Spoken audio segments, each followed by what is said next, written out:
اعتراض یہ ہے بھائی رسول صلی اللہ علیہ وسلم کے بعد جو دین سنتے ہیں یہ تو ابراہیمی ہے نا، دین ابراہیمی روایت ہوا ہے نا، تو حدیث کی ضرورت ہی کوئی نہیں ہے۔ آپ نے اس پر عمل کر دیا تو حدیثوں کی کیا ضرورت ہے؟ اتنے امور ہیں جو ابراہیمی دین سے متعلق ہیں، تو ان میں آپ حدیثیں پیش کرتے پھرتے ہیں۔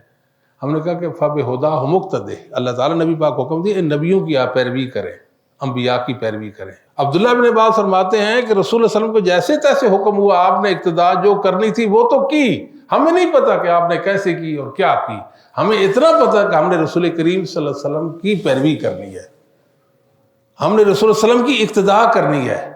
اور اقتداء کیسے ہوگی؟ وہ رسول اللہ علیہ وسلم کی حدیث کے توفیل ہی ہوگی، حدیث کے ہی توفیل۔ میں تو کہتا ہوں یہ اتنی باتیں کرتے ہیں جی، حلال و حرام کے مسائل میں یہ بیچارے بکھرے ہوئے ہیں، حلال و حرام کے مسائل میں ان کو کہنا کتا حرام ہے، بے شک اس میں تو اجماع متفاق ہے، اور نجس العین بھی ہے، یہی ہے نا، تو آپ قرآن سے کتے کا حرام ہونا ثابت کریں بھائی، وہ تو حدیثیں بتاتی ہیں نا کتا حرام ہے، بات تو نہیں سمجھائی۔ اب گدھا حلال ہے یہ حرام ہے، یہ قرآن سے ثابت کر سکتے ہیں بھلا؟ ویسے ہی اعتراض ہے اہلیان لاہور پر جی، وہاں گدھے کا گوشت بکتا ہے، ان کو کھلائیں ان ظالموں کو جو رسول اللہ علیہ وسلم کی حدیثوں کے منکر ہیں، جن کی عقلیں معاف ہو گئی ہیں۔ کیا خیال ہے؟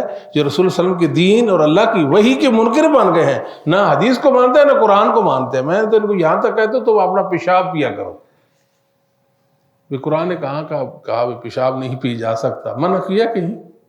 ان کو چاہیے نا پیئے، ہمارے تو نبی پاک صلی اللہ علیہ وسلم نے اس کو نجس اور حرام قرار دیا نا، آپ کی حدیثیں نصوص ہیں دین اسلام کی، ان سے ہمیں پتہ چل گیا، ہمارے ائمہ نے بتایا، مسلمانوں نے اجماع اور اتفاق کر لیا۔